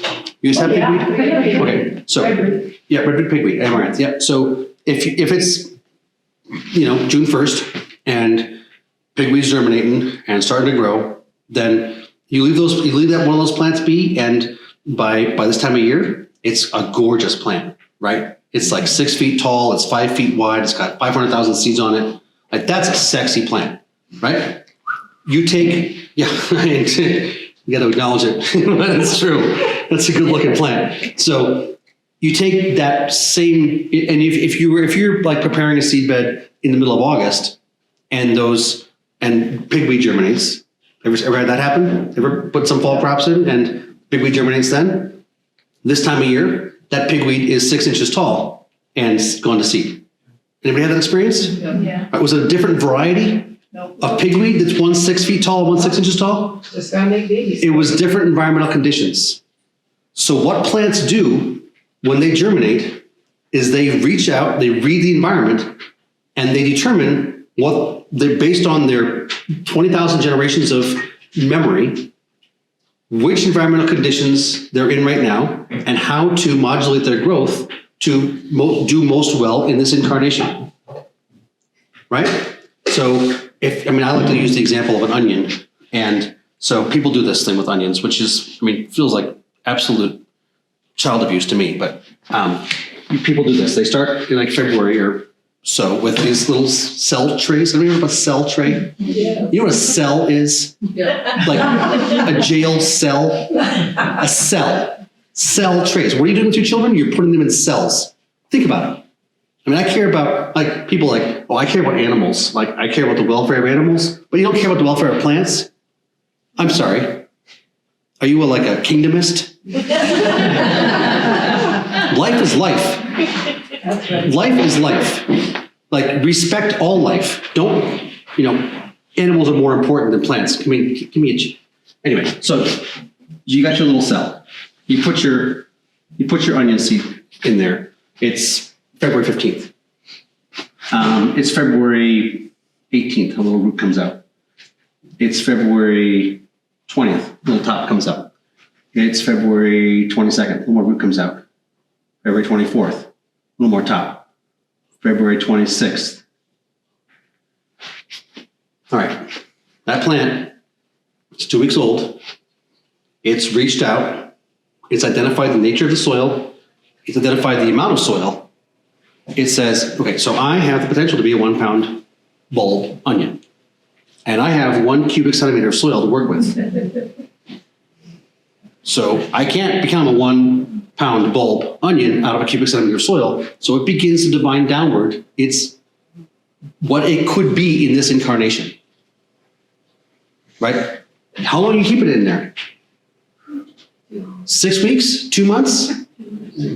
If you were to take a human child and you put that human child in a crib and you change their diaper and you give them a bottle, but you don't let them out until they're 6, think about it. If you keep a child in a crib until it's 6, you are going to have one profoundly screwed up human. Right? I mean, this is not, there's a book about this. I heard Terry Gross giving an interview with this lady who had, had a, what do they call that when you get a kid? Adopted a child who had been born just after the collapse of the Soviet Union. And, the system was in rough shape. And this was, a kid that had been given up and been put in an orphanage and literally had his diaper changed and been fed. But there were 30 others of them in the room and all kept in their cribs. And she adopted this child at age 6, which I would say is about the age at which you transplant your seedlings out. Kindergarten, right? Off to the bus you go. Like, you're out into the soil. You're not in the house anymore. Like, figure it out. You're going off to the world. We can talk about life cycles of plants and puberty and everything else. We'll talk about that tomorrow. So her book was about trying to raise this child. And this is a high-functioning woman. She's educated. She's got resources. She's got money. She's a professional. She's doing everything she can for this child. And there's these stories on this interview about, the kid's 14 years old, 16 years old, and they're at the grocery store, and he wants something, and she says no, and he just drops his pants and takes a shit right on the floor. Like, social skills, non-existent, right? Didn't get socialization, didn't have that web of learning, of communication. This guy right here, there's no symbiosis. There's no communication. There's no relationships going on. She had another story of him being angry at her and breaking her arm. Literally breaking her arm. Right? What would we consider to be, like, we can't comprehend because we've been socialized, because we actually had the experience of relationships in that early childhood development stage, right? What are we doing to our plants? We are abusing them, generation after generation of child abuse. It's just normalized. So all I'm saying is stop the abuse. Like, how does nature do it? So basically the point here with SRI, SCI is, if you're gonna start seedlings, put them in no more than 14 days old into warm soil where the microbes are functioning well, not too early, and give them some damn space to realize their inherent potential. Take kids and sit them in a row, in chairs, shut up, do what I tell you, repeat after me for the next 17 years, right? Kindergarten through college, and expect to have creative, empowered, spiritual individuals. Not going to happen, right? You have created a process of indoctrination where they're going to be really good at sitting still in chairs, repeating after me. I don't know. Anybody get that basic point? Yeah. So SRI, SCI, like, this is powerful. And so what's going on is we're getting global records for yield per hectare, per acre, rice. Like 2x, 4x increase in yield, period, full stop, average. Right? So this is spreading village by village, Morocco, Malaysia, India, Zimbabwe. This is spreading village by village because it works. Because you don't have to do anything extra. You just have to change your practices. And what's going on in India, there's some amazing examples of women who are historically, not respected and disempowered. And what they're doing is they're doing this and they're producing enough food to have extra. And then they're selling it. And then they have the money. And they're reversing this generational dynamic of misogyny, et cetera. I mean, profound sociocultural improvements occurring in the human population through this simple practice. And you've never heard about it because where's the money to be made? Yeah. By the companies who are selling the products. There's a theme here in this workshop. So do you plant less seed then, or do you just plant all the seeds and pull the ones so that the spacing? So yeah, I mean, if you got a packet of seed and you want to plant it, I would start off by giving them space, and then I would only pot up the ones that germinate first. It's so simple. If you've ever planted tomato plants or any number of seeds, there's some that germinate quick and then a bunch that germinate later. That's your cutting line right there. The one that comes up. Whoever germinates first was the bigger seed that has more vitality. Okay, And that's it. so you just use those. Just use those. And if you're in a community garden and you're in competition with your neighbors, you give them the ones that germinate second. Right?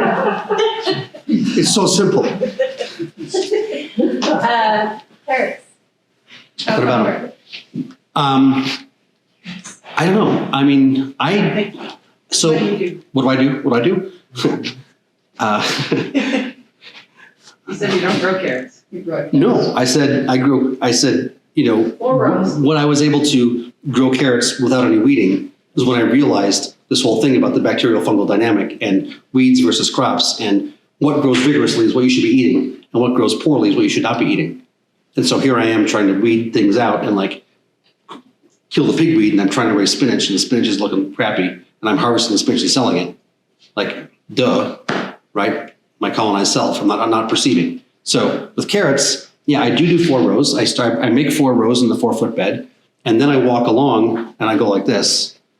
I sort of broadcast them out, and then I take my old hay rake. You know what a hay rake is? Those tines, those big thick tines, nice wide one, and I just rake it in. And then they kind of germinate with space. So a 4-foot bed, you don't need to have a row of carrots here and a row of carrots there and a bunch of empty space in the middle. You kind of want them spread out. So you can get carrots. What's really fun is when you get about 10 of them that are in close proximity and they kind of grow so that there's not much soil between them, and you can just go like this and you can pull up a bunch with one pull. That's cool. So that's what I do with carrots. Yeah. So you keep them fairly close together then?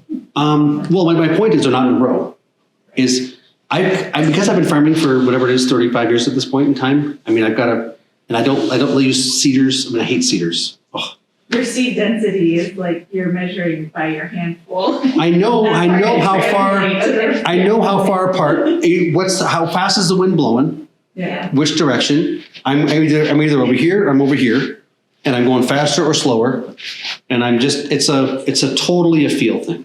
Yeah. It's a totally a feel thing.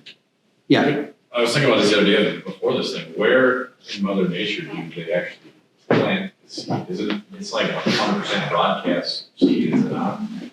Yep.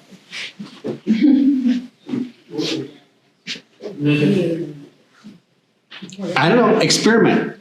Don't take my word for anything. I'm some guy from Massachusetts, right? You shouldn't trust me anyways. The hard part about experimenting is remembering what you did. You can write it down, I guess. I mean, yeah, I don't know. I mean, you just, if you're doing this with the carrots, you do them tighter here, and you do them looser here, and you see what looks, okay? The looser was better. I mean, I don't know. At this point, I can't tell you because I just don't ever, it's not a logical thing. But a difference that you've got is you've got established good microbiome that may give you different results than somebody that just goes home does right now. You may get full weeds because you have established microbiome. Which means we want to do things that will not disturb the microbiome as much as possible. It's a continuum. It's a series of multiple factors all interrelating. And Well, I mean, the reason we've planted carrots in rows is to weed. Yep. I mean, that so if you remove the need to weed, have your weed rate. because you didn't disturb the soil. Yeah. It's the disturbing of the soil which creates the bacterial dominance, which causes the weeds to germinate in the first place. So if you minimize your disturbance of the soil, then you minimize your weed germination. And that's why I'm saying keep doing what you normally do, but experiment on the side. Like if you're a farmer, and you know how to make a living, like you're making a living, better keep that going and experiment and see if anything I'm saying is true. And then gain confidence with it, and over time, I can do this, and you do a half of your crop that way, And then you're like, oh my God, I'm making way more money. I totally got it. When you get that confidence and you dial in the techniques, then you can go whole hog. But yeah, I would not say change everything right away because I said this is true. I would say experiment with your dynamic and it's a process. It's as the biodynamic community says, it's a process. It's not like there's an end goal.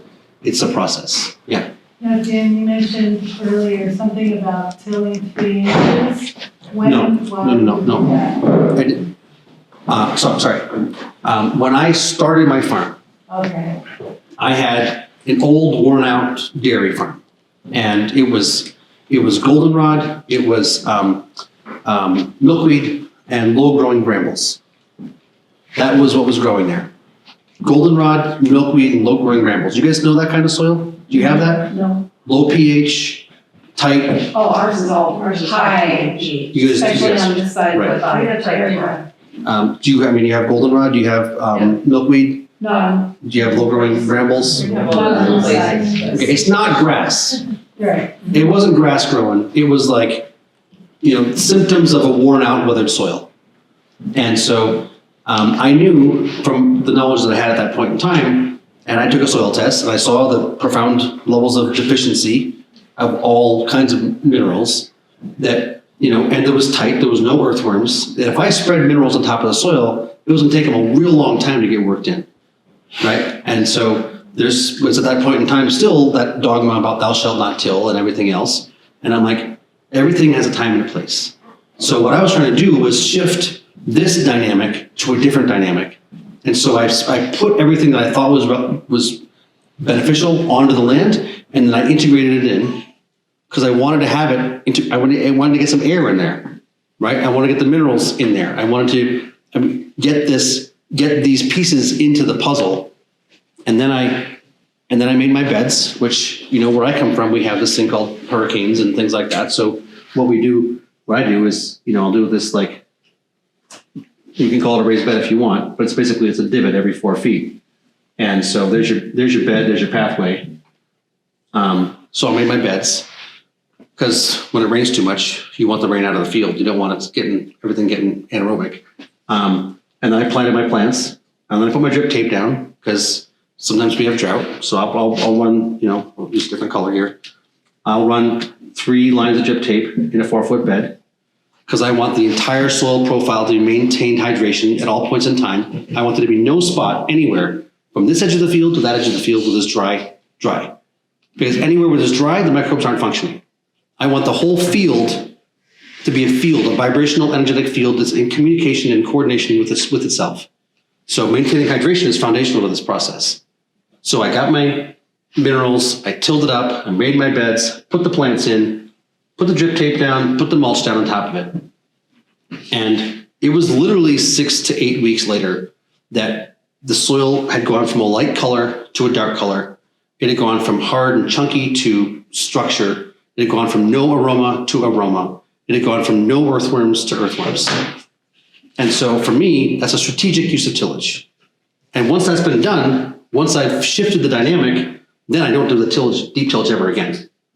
I did that to set the dynamic. And once I had the necessary, air and water and minerals and microbes and food all present, then I'd leave it be. But to go through there and shift that dynamic where no carbon was being sequestered, no life was operational, then that's an appropriate use of tillage as far as I'm concerned. So yeah, that was what I did. But then I did after that, don't till deep after that. You mentioned the volunteer tomato. Yeah. Do you intentionally leave spaces for these volunteer surprises to show up? Well, I may be thinking it's time to plant carrots, and I'm planting carrots, and then I'll see the tomatoes are germinating over here, and I'll just look, okay, this is your spot. You don't necessarily. When it happens, it happens. Well, I've gotten to the point where one of the few things I do that's not following organic certification regulations is I don't rotate. Because in my opinion, it doesn't make sense to give a baby rabbit colostrum from a cow, right? So if you had onions here last year and you got a microbiome for onions set up, then why the hell would you put broccoli in there? That doesn't make any kind of sense, except to be afraid of disease, which is the wrong way of thinking, right? Disease is a sign of poor health. And so if you've got a well-functioning system, if you got the microbes of this community present. So now in my hoop houses, I got my arugula bed, and I've got my lettuce beds, and I let the plants go to seed. I don't kill my plants once they're done harvesting. I just let them be. And I've gotten to and now I just like, okay, this is an arugula bed, and so I get done harvesting the arugula. They go to seed. They fall down. I mow them. I lightly disturb the soil. I water it. I don't even bother seeding it anymore because the arugula comes back up, and it's always better than anything I would buy. Why go through the process of saving the seed or buying the seed when all you gotta do is just let it be and then disturb the soil and it'll germinate again, right? So you get your spots. Here's where the tomatoes are. Here's where the arugula is. Here's where the potatoes and onions are, whatever, a little bit different. Onions don't usually let the onions go to seed, but with different crops. But with a kale plant, if I got the kale was here last year, the stems are there in the spring. You just pull the stalk out and you put your new seedling in where the hole where the stalk was. And then, so I don't know. There we go. I'm feeling like we've just used up most of our time for today. What time is it? 5 minutes left, and potting soil.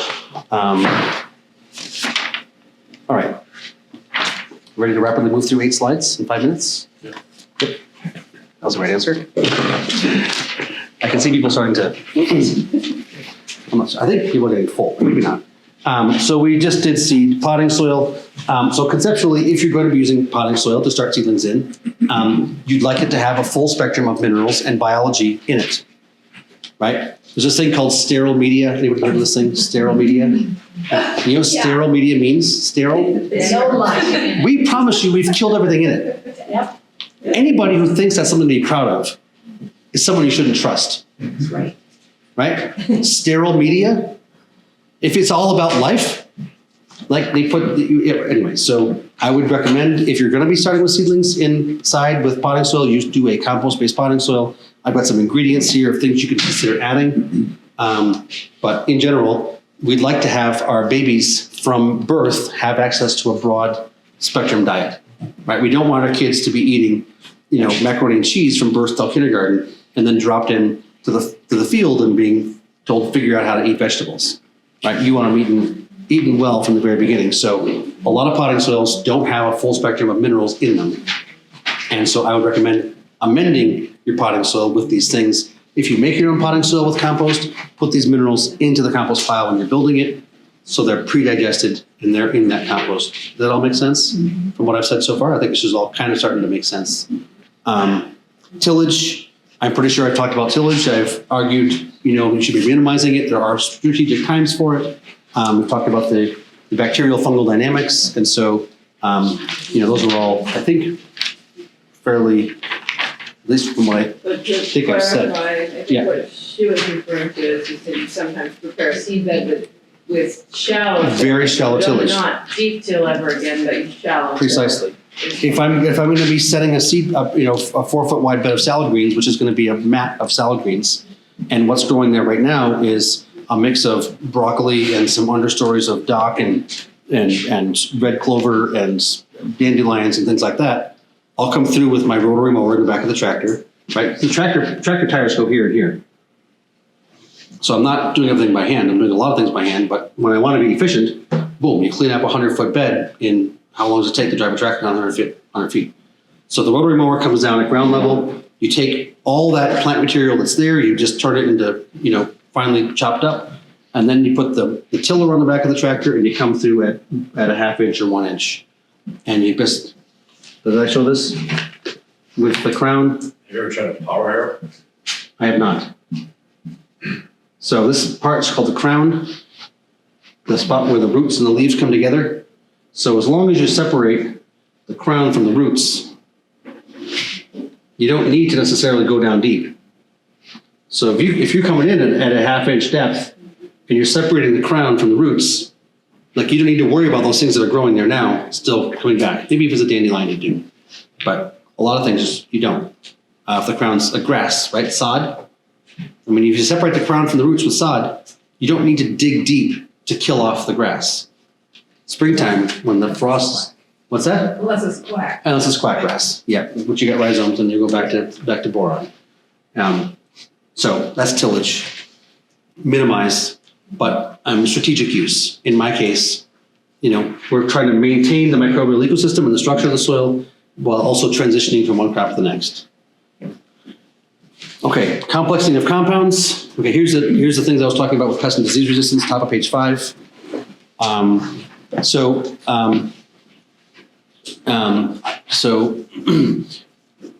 if there was a bale of hay here somewhere in the room when you all had walked in this morning, perhaps you would have considered sitting on it, but I would bet you good money you would not have considered eating it, at least as a meal. Maybe you'd have, chewed on a straw or something, but you probably would not have chosen to eat that bale of hay. But if we had walked a cow in here, likely she would not have considered sitting on it, but she might have considered eating it.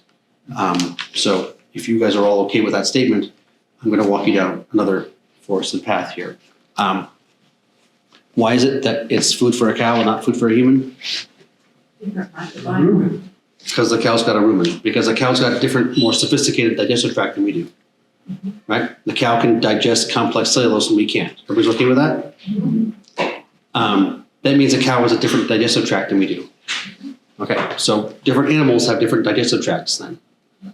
All right, so if you were a Colorado potato beetle larvae, you would have a much less sophisticated digestive tract than we do. And, in fact, among other things, they don't have a liver. Colorado potato beetle larvae do not have a liver. In fact, they don't have the enzymes in their gut to digest protein. So protein is something that is considered to be good for us, but is actually like that cellulose would be for us. It makes it indigestible for a Colorado potato beetle. So what that means is, if you have a leaf of a potato plant that is complexing amino acids into protein, which is part of the biochemical process, that potato leaf then becomes indigestible to the Colorado potato beetle larvae. So the eggs may be laid there. In fact, the mother is much smarter than that. She wouldn't lay her eggs on the leaf of a potato plant that is producing complete proteins. In fact, she can't even see them with her antenna. That's maybe a conversation for tomorrow. So we have this dynamic where the things that we call flavor and aroma, those plant secondary metabolites, we call them terpenoids or alkaloids or phenolics, are these really big complex compounds. So those things are indigestible to beetles, sort of the most complex of our pathogens. We've got soil-borne pathogens like Rhizoctonia and Pythium. We've got larvae like Colorado potato beetles and corn earworms and tomato hornworms. We've got fungal pathogens like blights and mildews. We've got beetles, right? All these different types of pests and diseases, insect and fungal and bacterial pathogens have less sophisticated digestive tracts than we do.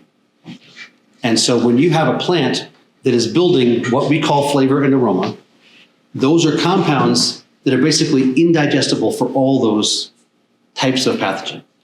So the ones that are the least sophisticated are the bacterial pathogens, the Phytophthora and Rhizoctonia. And so what I've got written here on complexing of compounds is simple sugars. And you can look it over on the next slide, evolution of plant, pest and disease resistance. It says, from simple sugars then to complete carbohydrates, soil-borne pathogens, Fusarium, Verticillium, Alternaria. When the plant is building complete carbohydrates out of simple sugars, it becomes indigestible to those pathogens. The next one that says is complete proteins. So when the plant is making protein out of amino acids, it becomes indigestible to larvae. Then the next one is the lipids and essential oils. When the plant is building those fats, those lipids in its body, it becomes indigestible to the fungal pathogens, the mildews and blights, late blight, early blight, powdery mildew, downy mildew, things like that. And then finally, the phytonutrients, the secondary metabolites, when the plant has those things which we call flavor and aroma, it becomes indigestible to the beetles. So those would be adult forms of insects, which I've heard you guys have some of out here. So foundationally, the point is that when you are creating a dynamic where the plant is able to go through its full process of biochemistry and build these compounds that we experience as animals as flavor and aroma, it is physiologically indigestible to all these pathogens. So I call this nature's report card. If your pests are animals, deer, raccoons, mice, moles, voles, whatever, you're producing animal food, that's an A. If your pests are beetles, adult forms of insects, grasshoppers, things like that, maybe your flea beetles, you're getting a B. If your pests are fungal pathogens, blights and mildews, you're getting a C. If your pests are larvae, Colorado potato beetles, corn earworm, things like that, that's a D. And if your pests are soil-borne pathogens, Phytophthora, Rhizoctonia, Pythium, that's an F. So it's not that we can't eat these things, it's just that they don't have in them the full level of what would be best for us. So I call these things nature's report card, nature's cleanup crew. If she's sending in fungi to eat your crops, what she's telling you is this is a plant that is appropriately digested by a fungus. If she's sending larvae in, she's telling you this is appropriately eaten by a larvae. If she's sending beetles in, appropriately eaten by a beetle. If she's sending animals in, appropriately eaten by an animal. This is why one of the rules on my farm is thou shalt not kill an insect and thou shalt not kill a disease. If I'm producing food for those types of organisms, they're not fit for my children, they're not fit for my customers. It would be unethical for me to kill those pathogens and then sell them to humans, if that makes sense. So, yes. So we have a lot of fire blight here in our apple trees and our pear trees. Yep. And I have an apple tree that's had fire. I mean, it seems like almost all the trees get it. And it's just endemic. So I'm just wondering if I really improve the soil around the tree, is it possible to really get rid of that, or? Tell me about the early childhood development stage of your apple tree. Where did it come from? Well, it was there when I moved into the house, so. Okay. Was it presumably purchased? Hard to say. Yeah. Yeah, the tiny. So let's just walk through the life cycle of an apple tree that you purchase, okay? Yeah. So you germinate a little apple seed, a rootstock, whatever kind of rootstock it is. Probably a bunch of them all put together. If anybody's ever been to a nursery to see how rootstock is produced, there's a whole bunch of them in very close proximity. They, dig a hole and they just drop hundreds of seeds in there. And they germinate, they grow for a while. Then they come and dig them all up, chop the roots off, chop their heads off, screw somebody else's head on them, right? Plants are not really designed to have their selves dug out of the ground. Their roots, there's this minor thing called the magnetic field, right? The energy field of the land. Even if you got a compass, you can see, it'll point a certain direction. There's energy flowing, which we may not be necessarily aware of, but plants certainly are. And if you dig up a tree that grew there, you'll see there's a main root that heads magnetic north. So they are aligned with the energy field of the land. That's part of what plants do, whether we're aware of it or not. So, you can talk about seedling trays, and move the seedling tray this way, move the seedling tray that way, and you're basically giving your seedlings vertigo because they're grounded in the first place, so maybe it's not so bad. But then they're not grounded in the first place, which really isn't great for seedlings. But there's so many things we do that are just we don't understand, and we mean well, but we just don't understand. So anyway, okay, back to the apple tree. You dig it up, you cut its roots off, because you're in the process of digging it up and separating it up from the ones you're cutting the roots off. And then you chop its head off and you screw on somebody else's head, right? Because we're doing grafting, right? Because that's how you do apple trees. And then you put it back in the ground, probably off by 45 degrees. So it's going in and now it's got to reorient. You grow it out for another couple of years. And then what do? You dig it up again. And you chop its root off. And you get a bare root seedling. Anybody ever seen a bare root seedling? You got 4 feet at top and you got 6 inches at bottom. And it's a stub. It's a stub, right? There's hormonal imbalance. We haven't talked about hormonal imbalance yet. Top and bottom balance. We want to keep the balance of the top and the bottom. If anything, the bottom should be bigger than the top. But what you put into the ground for the second time now is something with no roots, with too much top, not enough bottom, and it doesn't ever have the foundation necessary, the microbiome, the community relationship with the soil, to access the full suite of nutrients it needs. So you're sticking this plant into this dynamic where it's got 2 or 3 strikes against it already, or two strikes against it, because 3 strikes is out. And maybe you can do a really good job with then the microbiome and inoculation and some minerals and some compost and moisture, and you can help it establish a proper root system. But then if you haven't done those things, if you don't have the minerals there and there's no the microbiome there, then it's never able to access those nutrients it needs to be healthy. And that was, say it was 4 years old of a human life of 100 years. It got put in there. And then it built its adult body for the next 30 years with insufficient nutrition. So it's got weak bones, right? I mean, think about the body of a tree is built up over time. And if all those cells are weak, you've got a systemically weak organism, which has basically got, what's a good example of a chronic illness that doesn't necessarily kill you? I don't know, heart disease or diabetes or something like that, right? I mean, it will eventually will. So, yeah, that's your tree. That's your tree. That's the history of it. So you just graft it onto a cottonwood tree then and go? No, what you do is you take, anybody ever made cider?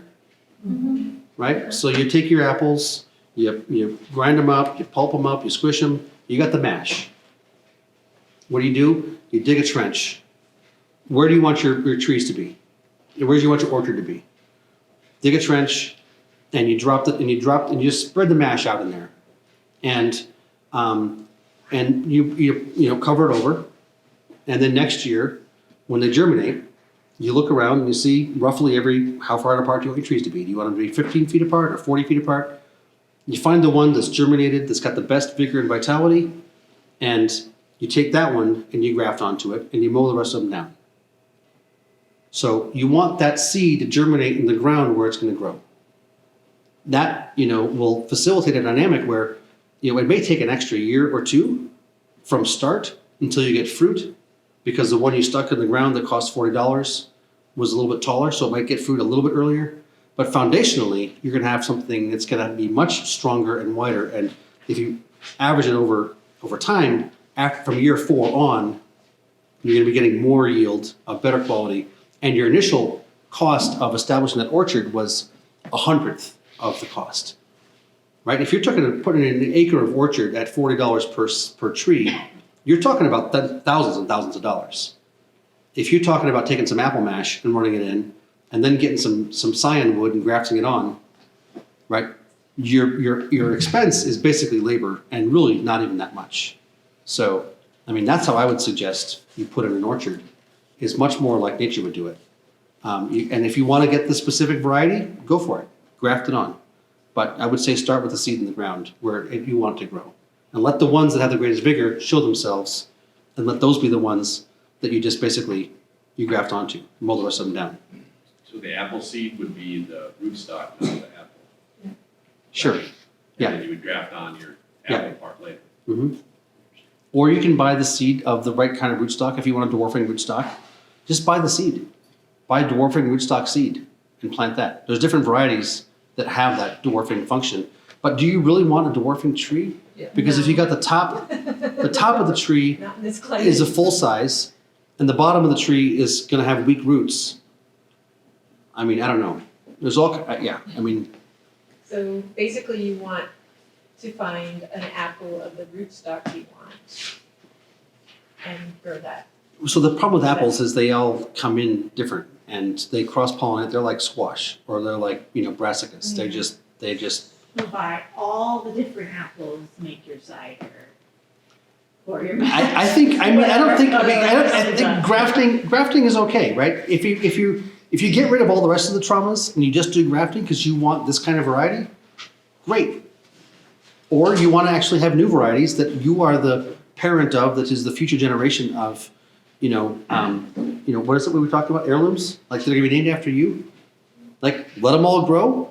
Let the ones that have greater vigor, let them, like, if you got a row of apple trees, you can let them grow 2-3 years, and you can see what apples grow on which tree. And the ones you like, leave them, and the rest of them, cut them off. Right? Experiment. That's what I would suggest. if you have an established tree, that's You can- producing, I mean, You can do what you can do, but you got a 45-year-old with cancer, a human. What if they're not Started that out old, yourself. what if they're only 5 years? It started out yourself. Then you got a 5-year-old with cancer. I don't know. I don't know the answer. I don't know the answer, but just like this is the frame. This is where I come from. This is like as far as I've gotten in my thinking. I'm pretty sure when you start off with that trauma, for the first, anybody know about early childhood development in humans? Right? Have you heard about this? The first 1,000 days, right? People that really care about the future of the culture, you know, and they look at there's this experiment. I think they did it in the Bronx or something in New York City, where they just took this like I'm not sure it was like 4 blocks, and they said we're going to do everything possible for these children from before the mothers get pregnant through the 1,000th day, and they did just threw all the money possible to give everything possible, right? We have the data that shows that that early childhood development stage of life is extremely powerful in the rest of that incarnation, the rest of that life cycle. And so, I mean, strategically, if you want to take your traumatized children and try to heal them, that's your prerogative. But if you know, this is the dynamic at play. So, all right, we're past our stop time. I've almost completed this handout. Fertigation, irrigation, foliar spraying. So the way this handout was designed was ideally for day 1 to be done in the fall and day 2 to be done in the spring. So these last couple of slides are, you know, this is October, and I'm telling you, before I come back in February, I want you to get this infrastructure in place. So be able to maintain hydration. If you're gonna, you know, focus on it's Christmas time coming up, you're gonna ask somebody in your family for a present. You know, what do you want? You want to have the infrastructure to be able to maintain hydration. Foliar spraying is another powerful technique, which is to be able to feed your plants through the foliage. And so that means maybe a backpack sprayer, or depending on your scale, there's other dynamics. So there's things that you can do that are like cheating, which is to feed your plants on a regular basis. Like we do this with our children and our animals, but we don't necessarily do it with our plants for some stupid reason, right? Our plants are going through the same process of reproduction and stress and everything else. And so if you can establish a dynamic where you can keep your plants fed through periods of stress, then you prevent them from going into that disease pattern. And so ways of maintaining feeding in season are one, through the irrigation system, if you've got it, and second is through a foliar application system. So that's these are slides that are referencing that type of infrastructure. And then I've got the homework, establish your permanent beds so you're minimizing tillage. In the fall, get your soil covered, get your minerals into the ground, whatever minerals you're going to be applying, get them down, get your cover crops established, source your inoculants, get the best job you can done finding the best quality seeds. So call up your seed companies, ask for the big stuff. If you're going to be using potting soil, get that, you know, those amendments into your potting soil, source that potting soil that's going to be the best. Get your infrastructure in place for being able to feed your plants, and then read, which I guess we could say now YouTube also could be added to that. Whether it's electronic reading or book reading, expose yourself to content, expose yourself to ideas and people out there.